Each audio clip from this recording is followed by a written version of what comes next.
Friends, sweet பொட்டேட்டோவோட நம்ம வந்து பார்த்திங்கன்னாக்கா நம்ம வந்து சோயா போண்டா வந்து பண்ண போகிறோம். ஸோ இது வந்து பார்த்திங்கன்னா சில பேர் வந்து இந்த மேலே இருக்கிற பீலெல்லாம் வந்து எடுத்துடுவாங்க. பட் அது மாதிரி எடுக்காதீங்க.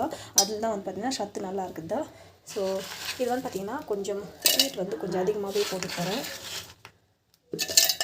ஸோ வெல்லம் வந்து போடல. இது வந்து சுகர்லேயும் வந்து பண்ணிக்கலாம். பட் எனக்கு வெல்லம் போட்டு செஞ்சால் தான் பிடிக்கும். ஸோ இது வந்து பார்த்திங்கன்னா நல்லா இடிச்சிட்டு அப்படியே வந்து கொஞ்சம் கச்சா பிச்சா கூட போட்டுக்கலாம். பட் என்னன்னா அது வந்து எனக்கு வந்து அந்த டேஸ்ட் வந்து இப்போ குழந்தைங்கள்லாம் வந்து சாப்பிடும்போது அது அப்படியே வந்து எடுத்து வச்சுருவாங்க. இதெல்லாம் போட்டுட்டு மிக்சியில் போட்டு அரைச்சிக்கலாம். ஸோ ஏலக்காய் வந்து 2 போட்டுக்கிறேன். போட்டுட்டு இப்போ வந்து பார்த்திங்கன்னா இது வந்து மிக்சியில் போட்டு அரைச்சிக்கலாம்.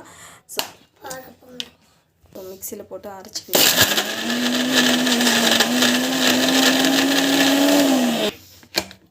ஸோ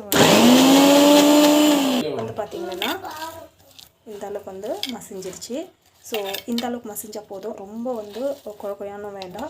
இந்த அளவுக்கு வந்து மசிஞ்சால் போதும். இப்போ வந்து பார்த்திங்கன்னா நம்ம வந்து கலவை ரெடி பண்ணிக்கலாம். ஸோ நம்ம வந்து பார்த்திங்கன்னா மைதா மாவு வந்து எடுத்துருக்கோம். ஸோ இதுக்கு வந்து கொஞ்சமாக வந்து சால்ட் ஆட் பண்ணுறேன். ஸோ இது வந்து பார்த்திங்கன்னா மைதா மாவு வந்து தான் மைதா மாவு செஞ்சால் தான் வந்து டேஸ்ட் நல்லாயிருக்கும். இல்லைன்னா கோதுமை மாவில் கூட செஞ்சுக்கலாம், நல்லா தான் இருக்கும். பட் மைதா மாவு வந்து ஒரு மாதிரி அந்த டேஸ்ட் வந்து எனக்கு ரொம்ப பிடிக்கும்.